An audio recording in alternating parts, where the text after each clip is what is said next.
भंडारा जिल्हा सामान्य रुग्णालयात गेल्या 9 महिन्यात 79 महिलांनी कायदेशीररित्या गर्भपात केल्याची माहिती पुढे आली आहे। याला कारण म्हणजे काही महिलांनी गर्भनिरोधक गोळ्यांचे सेवन केले, तर काही महिला गर्भनिरोधक साहित्य वापरूनही गरोदर राहिल्या। त्यामुळे नोकरी अथवा करिअर करण्यास अडचणी येतात।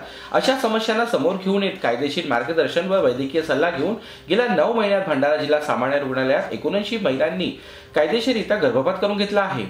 शासनाच्या निर्णयानुसार गरोदर महिलेस अथवा जोडप्यास दोघांच्या सहमतीने 24 आठवड्यांपर्यंत गर्भपात करता येतो। त्यापेक्षा अधिक दिवसाचा गर्भ असल्यास स्थायी समितीच्या निर्णयाने परवानगी दिली जाते। कायदेशीररित्या गर्भपातानंतर ही गर्भनिरोधक गोळ्या, तांबी, इंजेक्शन घेण्याबद्दल आरोग्य विभागाकडून प्रबोधन केले जात आहे।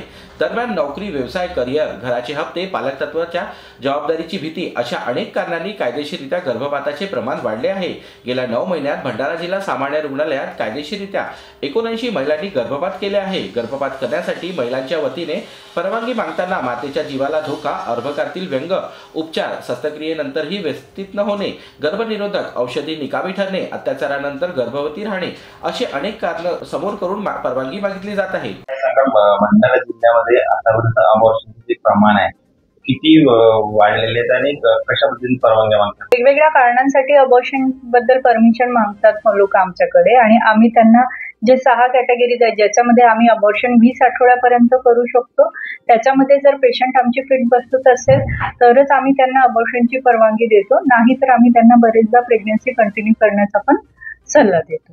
किती आकडा आहे सध्या तर जसं आमच्याकडे जे मिस्ड अबॉर्शन्स किंवा बाकी एमटीपी पूर्ण पकडल्या तर त्या 69 पर्यंत वगैरे जातात। 69च्या आसपास आकडा होता तो। आणि कधी कधी बरेच वेळा काय होऊन जातं की आमच्याकडे कधी बाहेरनं पण पेशंट येतात, जे बाहेरनं प्रायव्हेट मध्ये किंवा पेरिफेरीला गोळ्या वगैरे घेऊन येतात, त्यांचं पण आम्ही अबॉर्शन करून देतो। ज्यांचं अर्धवट अबॉर्शन झालेलं राहते, ज्यांना ब्लिडिंग म्हणूनही आमच्याकडे येतात, त्यांचे पण आम्ही अबॉर्शन करून देतो।